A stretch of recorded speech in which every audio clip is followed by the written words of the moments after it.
ఇతరులను నిందించడానికి కోసం ఏర్పాటు చేసినటువంటి సమస్య కాదు. ఇలా ఇల్లంతకుంట మండల కేంద్రంలో ఒక ప్రత్యేకమైనటువంటి వాతావరణం ఏర్పడ్డది. చుట్టూ నీళ్లు ఉన్న సుక్కా దొరకని ఎడారి ఈ భూమి అని చెప్పేసి గతంలో ఏ కన్నీళ్ళ మీద కైగట్టుకొని పాటలు పాడుకున్నామో మళ్ళీ ఆ పాటలు పాడుకున్నటువంటి పరిస్థితి ఇవాళ తెలంగాణ రాష్ట్ర వ్యాప్తంగా ఉన్నప్పటికీ ఇలా ఇల్లంతకుంట మండలం అనేది ఒక ప్రత్యేకంగా చెప్పుకోవాల్సినటువంటి అవసరం ఉన్నది. ఎందుకంటే ఇల్లంతకుంట మండలంలోనే ఇలా మిడ్మానేర్ ప్రాజెక్టు ఉన్నది, రాజరాజేశ్వరి, అలాగే అన్నపూర్ణ ప్రాజెక్టు కూడా ఇక్కడనే ఉన్నది. అలాగే పైకి వెళ్తే రంగనాయక సాగర్ కూడా ఇక్కడనే ఇల్లంతకుంట మండలానికి సంబంధించినటువంటిది.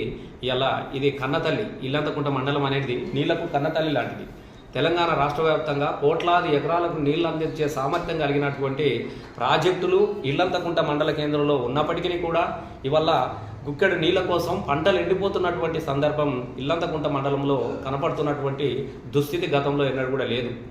గతంలో 10 సంవత్సరాల కాలంలో కేసీఆర్ గారి ఆధ్వర్యంలో కాళేశ్వర ప్రాజెక్టును పూర్తి చేసుకున్న పిమ్మట ఇలా మానకొండ నియోజకవర్గానికి సుమారుగా 1,00,000 ఎకరాలకు అక్షరాల 1,00,000 ఎకరాలకు కాలువలు తవ్వించి నీళ్ళు అందించినటువంటి సందర్భం ఇలా ఈ నియోజకవర్గ ప్రజలకు తెలుసు.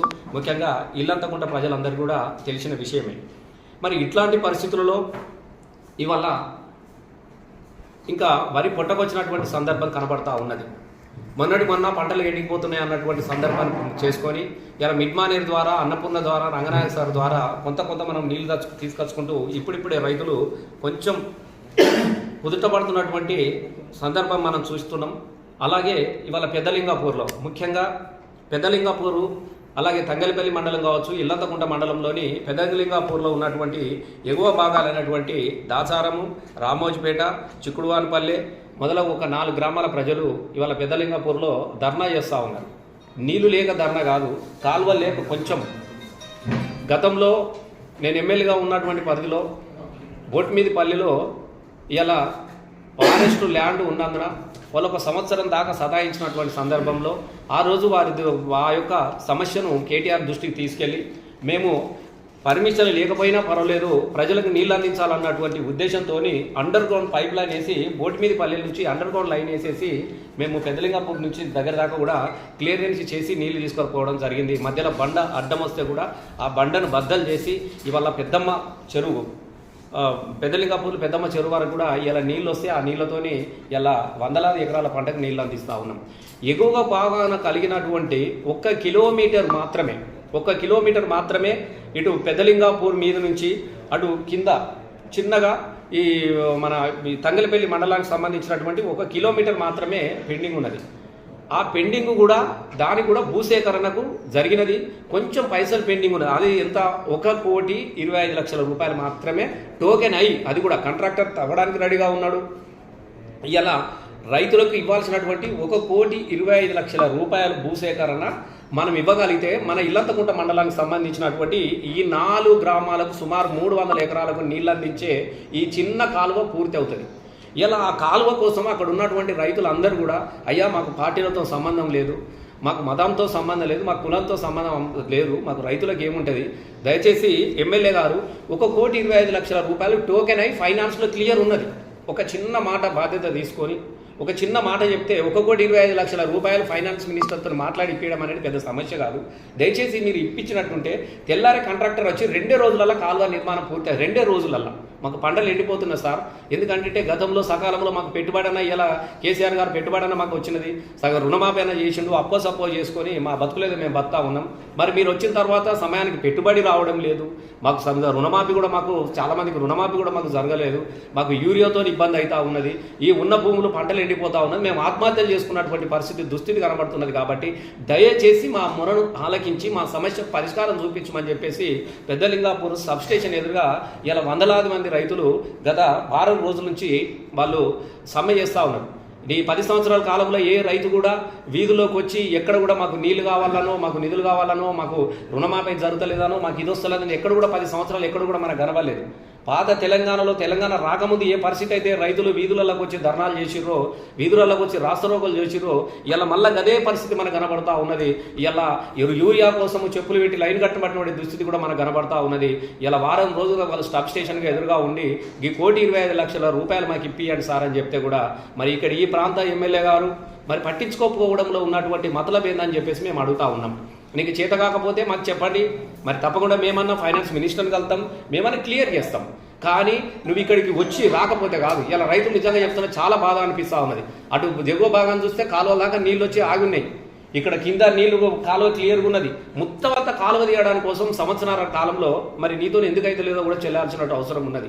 నిజంగా బాధాకరమైన విషయం ఏంటంటే, నేనేదో విమర్శిస్తే నేను అక్కస్తో మాట్లాడుతున్నాను, ఓడిపోయినని మాట్లాడుతున్నా అని చెప్పేసి వాళ్ళతో వీళ్ళతో మాట్లాడించే ప్రయత్నం కాదు.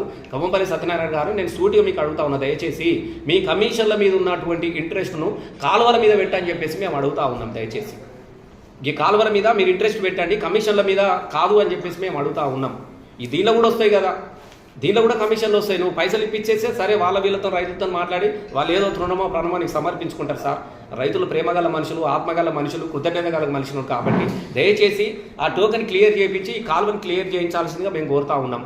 కనీసం ఇక్కడికి వచ్చినాడు, మరి ఇల్లంతకుంట మండలానికి వచ్చినావు, నీ వాళ్ళే దానిలో అన్ని పార్టీలలో ఉన్నారు. దయచేసి నేను మళ్ళీ అది కూడా చెప్తా ఉన్నా, అన్ని పార్టీలలో కూడా ఉన్నారు.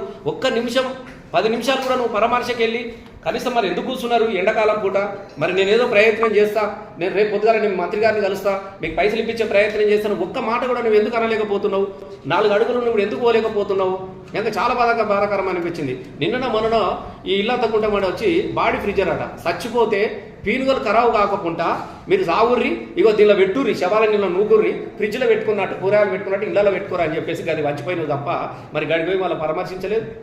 గిదాను చచ్చిపోతే శవాలను కాపాడుకోవడానికి పీనుగు ఖరాబు కాకుండా అని చెప్పేసి ఇలా గవి మంచుతున్నావు తప్ప వాళ్ళని సావకుండా చూడాల్సినటువంటి బాధ్యత నీకు లేదా? అంటే రైతులకు ఇది నువ్వు గిఫ్ట్గా ఇస్తున్నావా? ఇగో మీరు నాడికి రాను, ఇగో మీరు చచ్చిపోతే ఇగో ఇది పెట్టిపోతున్నా, ఇగో ఇది మీకు ఇస్తారని చెప్పిపోతున్నావా? కనీసం సోయి ఉండాలి కదా, కనీసం ఆలోచన ఉండాలి కదా. నేనేమంటాను, నేను నమ్మకంతో 10 సంవత్సరాలు నాకు ఆధార నీకు ఓట్లు వేసినప్పుడు నీ ఆలోచన ఎంత గొప్పగా ఉండాలని చెప్పేసి నేను నారాయణ గారిని నేను అడుగుతా ఉన్నా. కాబట్టి ఇప్పటికైనా ఈ సమస్యకు పరిష్కారం చూపించండి. దయచేసి వాళ్ళు ఒకటే కోరుకుంటున్నారు, సార్ మాకు ఏ పార్టీతో సంబంధం లేదు సార్, ఈ సమస్యకు పరిష్కారం కావాలని చెప్పేసి వాళ్ళు రైతులు కన్నీళ్లు పెడుతున్నటువంటి దృశ్యం అక్కడ కదిలిపోతూ ఉన్నది. మరి నువ్వు పోవాల్సినటువంటి బాధ్యత నీకు ఉన్నది కదా. గతంలో మీకు ఇట్లా ఊకోలేదే, ఇలా ఇదొకటే సమస్య కాదు, ఇలా నీళ్ళు అయిపోతూ ఉన్నాయి, రేపు బిక్కవాగా ఎండిపోతూ ఉన్నది, వరి పొట్టకొచ్చింది. ఇలా వేలాది ఎకరాల బిక్కవాగు పరిహార ప్రాంతంలో గతంలో కూడా మనం చూసినాం, ఎండాకాలంలో ఎట్లాంటి పరిస్థితుల్లో మనం నీళ్ళు ఇచ్చినామో, రేపో మాపో బిక్కవాగు ఎండిపోయిందని అనుకో, ఆ రైతుల పరిస్థితి ఏంది నువ్వు ఆలోచించినవా? రేపు అన్నపూర్ణకే మొత్తం డెడ్ స్టోరేజ్కి వచ్చినది, రేపు అన్నపూర్ణను నమ్ముకొని వేలాది ఎకరాల కింద ఉన్నాయి, మరి వాళ్ళ పరిస్థితి ఏందో ఒకసారి నువ్వు ఆలోచించినవా? రేపు మిడ్ మానేర్ నుంచి అన్ని కిందికి లోయర్ మానేర్కి నీళ్ళు వెళ్ళిపోతున్నాయి, అక్కడి నుంచి ఉత్తమ్ కుమార్ రెడ్డి ఆయన దాకా నీళ్ళ శాఖ మంత్రి దాకా నీళ్లు పోతా ఉన్నాయి. కనీసం నీకు ఏమైనా సోయిన దాన్ని మేము అడుగుతా ఉన్నాం. పొద్దస్తమానము కమిషన్లు ఎవరి దగ్గర వస్తాయి, పైసలు ఎవరి దగ్గర వస్తుంది, ఎవరిని ఎట్లా తిట్టాలి అని ఇదే దీని మీదనే ధ్యాస తప్ప నీళ్ళ మీద నీకు ఉన్నదా అని చెప్తా ఉన్నా. నువ్వు ఒక ఎమ్మెల్యే ఈ ప్రాంత అధికారులు కూర్చునే పెట్టుకో, రివ్యూ చేసుకో. ఇలా మిడ్ మానేర్లు ఎన్ని నీళ్ళు ఉన్నాయి, లోయర్ మానేర్లు ఎన్ని నీళ్ళు ఉన్నాయి, ఆ తోటపల్లిలో ఎన్ని నీళ్ళు ఉన్నాయి, రంగనాయక సాగర్ నుంచి ఎట్లా నీళ్ళు వస్తున్నాయి అని చెప్పేసి ఆలోచనతోనన్నా నీకు ఉండాలి కదా. నువ్వు చేయాల్సిన పనికి ఇదే, నేర్చుకో, నువ్వు నేర్చుకో. దావతులకు ధూమ్ధాములకు నువ్వు పోయి బ్రహ్మాండంగా చేసుకుంటే చేసుకో, ఎవరికి అభ్యంతరం లేదు. కానీ చాలా బాధాకరమైన విషయము, నువ్వు ఇల్లంతకుంట మండలికి వచ్చి బాడీ ఫ్రిడ్జ్లు వంచిపోయినావు తప్ప ఒక పరామర్శకు పోలన్నటువంటి దుర్మార్గమైనటువంటి నీ మనస్తత్వానికి అద్దం పడుతూ ఉన్నది. నీకు మనుషుల మీద ఎందుకు ఇంత ఈగో ఉన్నదో, ఇల్లంతకుంట మండలం మీద నీకు ఎందుకు ఇంత కక్ష ఉన్నదో మాకు అర్థమైతలేదు. దయచేసి రైతులను బతికించమని కోరుతా ఉన్నాం.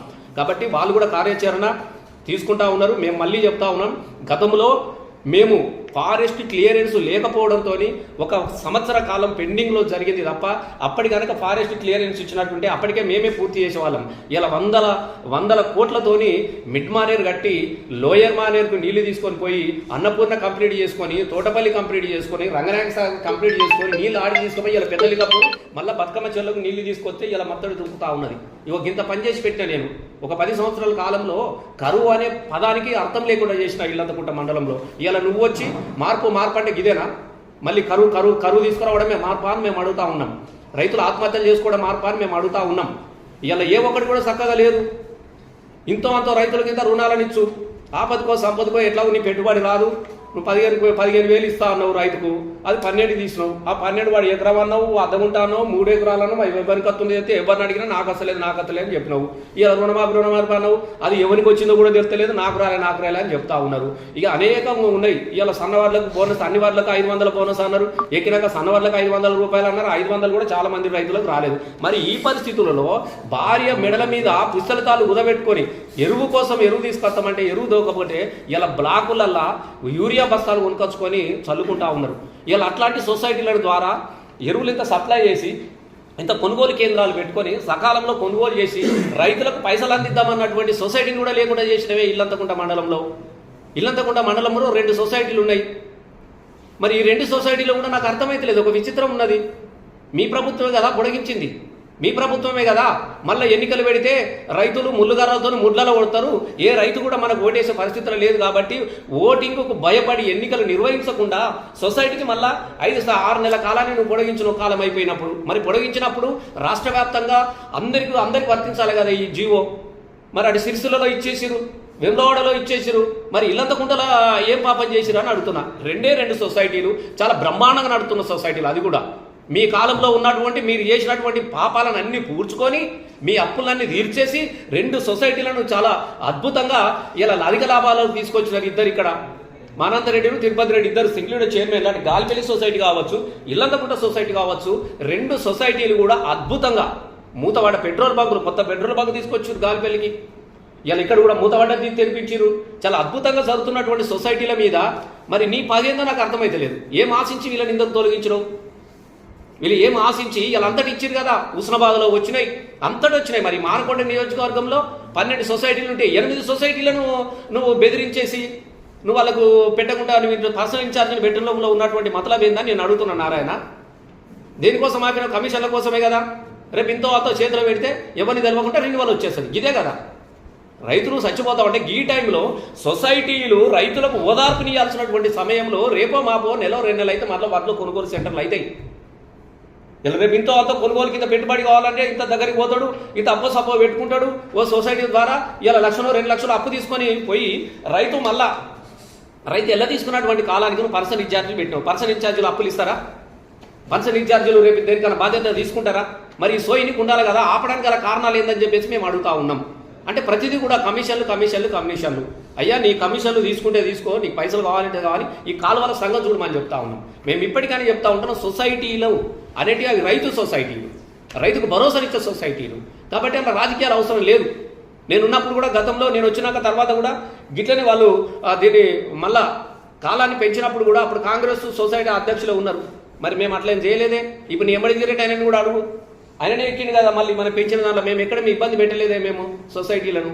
కాబట్టి ఈ రాజకీయాలు మానుకొని కేవలం 1,25,00,000 పెండింగ్ తోని టోకెన్ ఇవాళ ఫైనాన్స్లో క్లియరెన్స్ కోసం ఉన్నది.